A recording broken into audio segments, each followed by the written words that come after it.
The newly announced Steam Machine is a brand new threat for Xbox, but not in the way that you might think. Obviously, the thought would be this is going to get into the market first in 2026 before the Xbox Magnus is available, and it'll solve that problem of letting you have PC gaming in your living room before Xbox even got to market with their new hardware. Now, I don't necessarily think it's a threat to Xbox's hardware goals because I don't really think they have high aspirations or hardware goals. They're simply offering cascade of access points. You can sort of get access to their ecosystem from a variety of points, your smart TV, your tablet, and then this Xbox PC console hybrid. But I will say, this Steam Machine can hurt the Magnus, and I'll talk more about that at the end. The real threat, though, the new threat to Xbox and Microsoft isn't hardware, it's the SteamOS.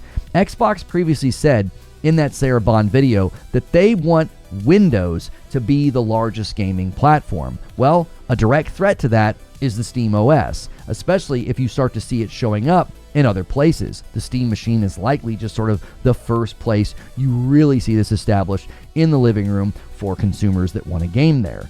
There could be other machines in the future that decide to use the SteamOS instead, cutting in on Windows being the largest gaming platform. There could also be other companies that want to make Steam machines. Some of the analysis of the device itself is that it's not going to be that strong. It's sort of going to land in the strength of slightly stronger than a Series S and slightly weaker than a PS5. So you're not necessarily going to be selling this on its performance. But then somebody else could walk in the room and say, hey, we've made a Steam machine with the SteamOS, essentially a pre-built, more simplistic PC for the living room, like, I don't know, Asus could do that. Well, that could be in a similar pricing threshold that we've heard about the Xbox Magnus, and if that hits the market before the Magnus, that's another problem for Xbox. So they could be getting hit from all sides here, getting beat in the console fight with PlayStation, getting beat to the market with this PC hybrid by Steam, getting beat with power and even price point from another manufacturer like Asus, and then Xbox Magnus could feel very late to the party. First to market does play a role. It's hard not to think that this could pose a problem because this is going to solve a problem for me that I was looking for the Xbox Magnus to solve. And that was basically, I want Steam in my living room without having to put a PC in there. I don't want to deal with mouse and keyboard. I don't want to deal with Windows. I want to be able to boot it up with a controller, plug it into my TV, plug and play. That's the thing that people like. And I think Steam knows that. That's why they're looking and targeting the living room. They know people game there, and they know they like that simplicity. And consumer inertia is a real thing. If a lot of people were entertaining the idea of the Xbox Magnus, and even now there's a lot of people just sort of entertaining the idea of leaving Xbox, given how much everything has changed, many have said that PC is a great option because a lot of their games might be there. Well, if they get this, the Steam Machine instead, or if there's other manufacturers making stronger Steam machines, that consumer inertia could really make it seem as though Magnus is extremely late to the party. Now the pushback would be, but the Magnus is going to have backwards compatibility.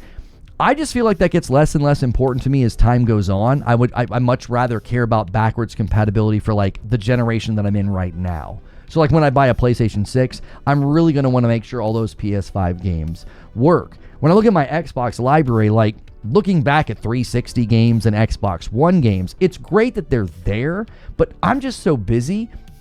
I'm working through my backlog. I'm not really going to be doing a whole lot of backwards compatibility gaming when I'm barely able to stay in front of my ever-growing backlog. And a lot of Xbox players might feel that way as well. Like, I'm not really going back and playing all those games anymore. That value point might be big enough to have somebody buy a Magnus for 2 or 3 times more money than what we're hearing estimates will be for the Steam Machine. Also, you have to consider that the Xbox user base has trended towards Game Pass for 5+ years. A lot of the more active users have celebrated how great Game Pass is. Well, that means you're not necessarily building a library. If you're commonly spending most of your time playing games through a subscription service, you probably didn't spend a whole lot of time this generation building a library, which means that's less important to you, making Magnus's value offer even weaker.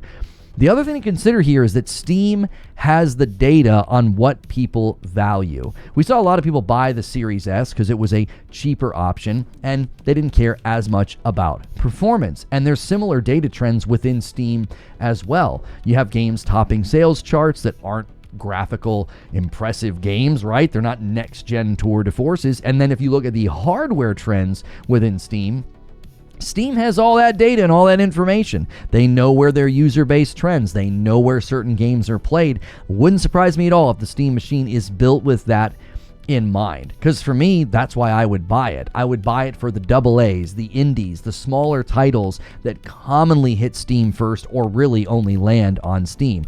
Every time there's a showcase and I'm writing down cool games that I want to wishlist or I think stand out, I'm like, oh, it's only available on Steam. This removes that problem. I would not be buying this device for like high performant games. If I want to play a game at the highest fidelity in my living room with sort of like ease of access, I'm going to boot up my PS5 Pro. This device would give me access to my Steam library so I could play games like Hades 2 since I can't quite get that on my console yet. Here's the thing though.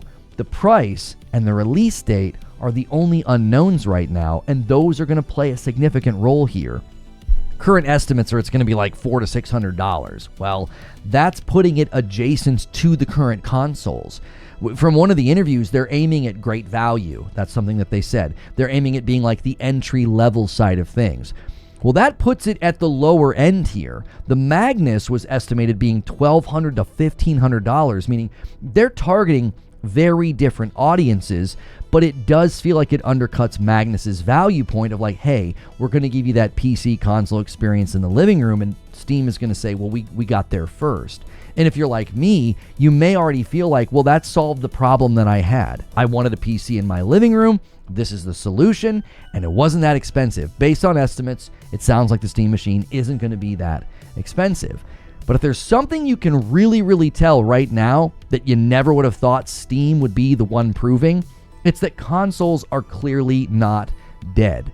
The Nintendo Switch 2 is breaking every record that there is to break. PlayStation's hitting record MAUs. They've got new user acquisition for PS5 that's very impressive. And Valve is now basically entering the console space. Yes, it's a PC in name and you can install applications on it, but this is a console in execution. I mean, it literally looks like an Xbox Series X cut in half. They're targeting the living room because they know that's prime real estate.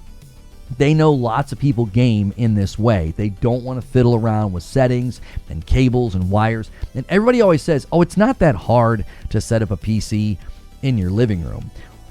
Well, it's not about it being difficult, and it's not about it being hard. It's about people wanting to enter into their leisure activity with almost no thought. The way that you interact with Netflix or your television or your console, it's just very thoughtless. It's like one button, maybe two buttons, and then you're in. This solves that issue. It basically brings PC gaming to the living room in a way that many people have wanted for a very long time, and it sounds like it's not going to be that expensive. So the threat here for Microsoft is twofold. Steam is essentially getting in front of the race to get their OS in front of more people in a gaming context in the living room, and they're getting their hardware out there first as well. So they're kind of attacking this from both ends. The question remains, will Xbox see this as a threat or as just one more way for people to potentially access their ecosystem and games? Because they're getting to market first, and that matters. As far as I can tell, the Steam machine is going to solve a problem that the Magnus aimed to solve. It's going to solve it first and for less money. But those are just my thoughts. I'd love to hear your thoughts. You can leave a comment below or show up to a live stream to debate this with me. As always, hit like, share, and subscribe so I can see you in the next video.